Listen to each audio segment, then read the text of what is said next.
I'm on keto.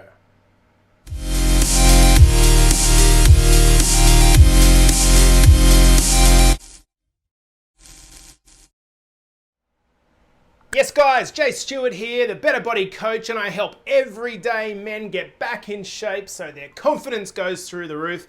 And today what we're going to be doing is talking about the keto diet. And we're going to be talking about keto specifically with its relationship to potential weight loss. Okay, so for a lot of us out there, we're carrying a few extra kilos and we want to find the best solution to get back in shape. And I'm going to pull together my 2 cents worth as to whether keto should be part of that strategy. But as we always do, let's start with making sure we understand what keto actually is. So keto is a diet where it eliminates nearly all carbohydrates. So that basically means all carbohydrate foods down to about only 5 or 10% maximum of the diet is constituted from carbohydrates, and all the rest are being provided by the other 2 macronutrients, which is going to be fat and protein. And what you'll notice when you look at the foods that I'm about to show you is that the diet is very high in heavy fats, both animal and plant fats. So let's check it out. So what foods are included in the keto diet? Well, next to the tick symbol, we've got meat, fish, chicken, butter, cream, avocado, oils, nuts, cheese, and eggs. And what do you work out about all those foods? They're quite fatty, aren't they? Now, not necessarily making a judgment on whether they're good fat or bad fat, but just to state they're quite fatty. Now, the foods that are eliminated from this diet includes pasta, rice, beans, potatoes, sweets, milks, cereals, fruits. Now, the key thing about these carbohydrate foods is that they inevitably all, with the exception of our fibrous foods, they end up as being basically sugar that's put into the blood at different rates. So we're going to talk a little bit about the proposed mechanisms of how keto actually works. Now, if you've followed any of my work for a while, you know that I am completely against diets. I'm going to show you why in a second. But I just want to flip the board because I've read an article quite recently to really try to get to the bottom of keto and really get a feel for where its followers suggest that the mechanism of which it provides weight loss works. So let's flip the board, let's get it over, and here we go. So I was able to dig up about 5 or 6 points which really kind of said, okay, here's the reason why, and this is the reason why everyone should be on board. And I'm going to pull apart the reasons why I don't necessarily agree or I'm hesitant on just going with the belief. So firstly, the main thing about keto and the way that everyone kind of sells keto is that it's high fat, high fat, high fat, high fat, high fat. Okay? You with me on that one? Well, the first mechanism in this list that I read was that it works because the diet's high in protein, which it's kind of strange because it goes directly against the fact that it's high in fat. So how does this high protein diet affect? So I would eat a fairly high protein diet, but I'm definitely not keto. And what we do know is higher protein diets are generally associated with a higher level of satiety. So you feel fuller for longer. The second thing is that higher protein diets, because protein is a more difficult nutrient to break down, it involves a little bit of extra energy in the digestion process to actually work. Now, that's not something that's limited to keto. That's going to be any diet that contains a high amount of undigested proteins like fish and steaks and chicken. These foods are quite hard to break down. So the next way is food elimination was listed as a way that keto actually works. So what they were basically saying is because you're cutting out all carbohydrates, what that effectively means is your supply is limited. So what will happen as a result of it is you'll have less choice, and because you have less choice, you'll be less likely to overeat. I don't know about you guys, but that sounds pretty restrictive to me. And as this channel is all about empowering men with basics. I'm not sure I want to be taking away options, potentially good options, those high fiber or low GI options out of my diet. That's in the form of carbohydrates, right? So what they're basically saying is one of the ways that keto works is that it limits your choice. You just can't eat as many things. I don't potentially see that as a benefit. So the next one is that it turns fat and protein into carbohydrates, which may burn calories. Yeah, the process is called gluconeogenesis, and it's basically a natural process in the body. And what the purveyors of keto are essentially saying is that the actual process, the chemical process of changing fat and protein into a carbohydrate so it can actually be used as fuel is energy intensive. So that actually requires energy by the gut to do that. My argument would be versus eating a balanced diet that has a whole lot of different options in it, but eating at a slight calorie deficit, I really feel that that energy that goes into this process is really negligible compared to just eating a 200 calorie deficit, for example. So knocking off the calories by what you normally eat down by about 200 calories. So the next one, we've got appetite suppressant. And so this is really well known about any diets that are high in either protein or fat, is they generally suppress the appetite more than diets that are, for example, high in refined carbohydrate foods or processed carbohydrate foods like snacks. Now, you know as well as I do that when you've had a Chinese dinner, for example, that includes a whole lot of white rice, you are going to get that spike in your energy, and then all of a sudden you go from being really full and bloated to really just like, hey, I'm hungry again. And that's because white rice is a very refined, processed carbohydrate. So I don't advocate for refined carbohydrates. I'm certainly suggesting that you should be following a diet which is more along the lines of unprocessed carbohydrates, so brown or black rice, sweet potato and corn. We're not eating things that are refined.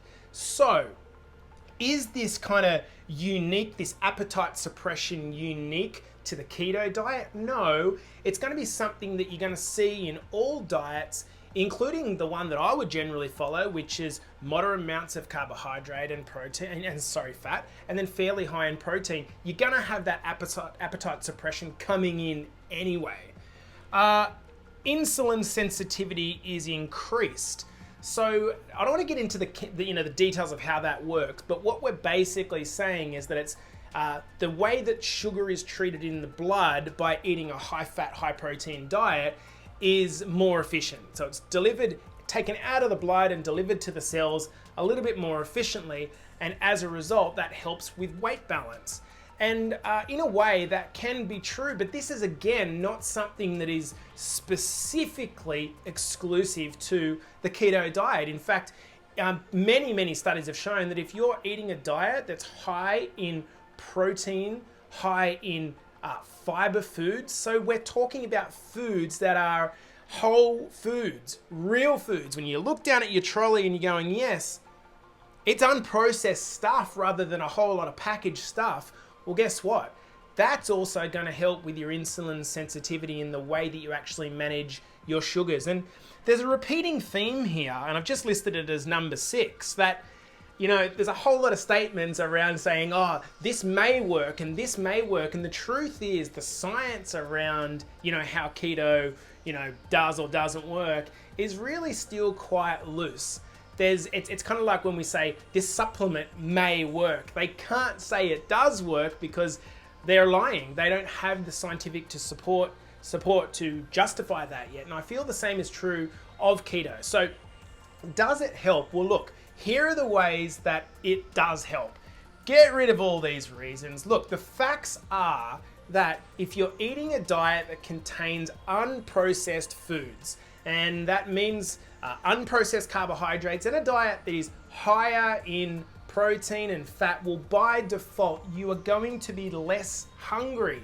And what happens when you're less hungry? You don't signal those hunger hormones as much. And what happens as a result? I mean, it makes complete sense. If you're not hungry, you're gonna eat less food, which means you eat less calories. So by default, what's actually happening with keto is because your appetite is suppressed, you just eat less. And there are a number of different mechanisms that you can actually use yourself to reduce your calorie It's down by say 200 or 300 calories a day compared to what you normally do, and you too will lose fat, lose weight, because it's all about the calorie deficit. And any kind of effort to, decorate it as something else like keto or Atkins, it's a calorie deficit that is causing the weight loss, not something specifically exclusive to a diet. Now, we go to the second one, is that you will definitely on keto lose weight,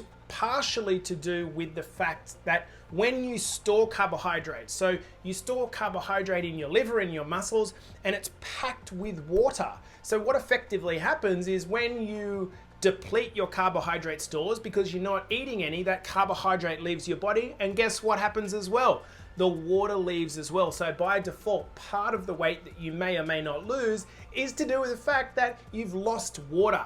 So again, I just want to pull this apart, because if you understand the way in which keto could potentially work, it's really by creating a calorie deficit first and foremost, and losing some water weight. And this is not at all unique to the keto diet. So let's flip back and basically get to the point. Should you do it?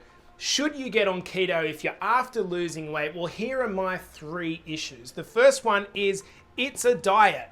And part of my problems with diets are always going to be, what is missing? Like what happens twofold? What happens when you stop doing this diet? How much are you going to be able to keep it up? But then what is missing? Think about the foods up here that are excluded in your carbohydrate food. So they're going to be really foods that are high in fiber and contain a lot of the key nutrients like vitamin C, for example, that's coming, say, for example, from your fruits. Where are you going to get that from? And I'm sure there are other sources that include fats, but just by their very nature, these foods, these vitamins like vitamin C, for example, are found because they're water soluble. They're going to be found in foods that are really high, like fruit and veggies, in water content. So my first issue is that you're going to be missing out on a key set of certain vitamins and fiber. Why is fiber important? Well, when that fiber goes all the way down to your guts at the bottom and feeds your gut bacteria, clearing out a lot of the garbage as it goes like a sponge, if you're omitting these foods at the top, you're not going to be getting that benefit.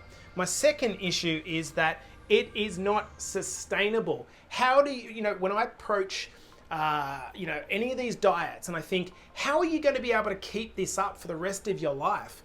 My eating style has not changed really in 10 years, and that's because I've found a way to make things sustainable. I don't want to be going on a diet that I have to change and feel restricted and counting calories and eating off a chart. I want to feel free. And if you guys are the same, you're going to want to have options.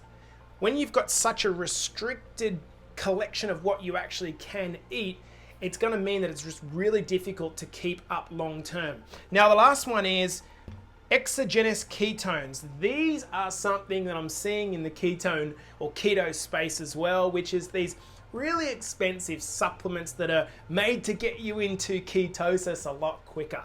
I mean, all of the evidence around this is very, very flaky, but as we know, the supplement industry is one which is worth billions of dollars every single year. So if we can sell you something, we all want that edge, right? If we can sell you something that we think is going to work, well, guess what? You're going to buy it, and the keto dudes are on board. So look, should you do keto? I'm not going to just go and, keto bash. I think the point that I want to make is that there are many different ways to create a calorie deficit. But rather than following a prescription, what I would suggest is you maybe get on board with my message, and that is to educate yourself, perhaps through this channel and elsewhere, around food and nutrition, so that you can understand the impact of certain foods on your body and their calorie content. And what that will do is give you more and more options as you get older to be able to, pull a number of levers and stay in shape. So hopefully that really helps. Let's put a line through keto and say, look, not necessary, nothing whiz and magic as everyone's purporting it to be. It's just another diet, and for now, If you would like to get on board with something a little bit healthier or do some personal coaching, what you can do is jump on over at jstewart.com. If you haven't subscribed to the channel already, please do so. I love you guys, and we'll see you soon in the next video.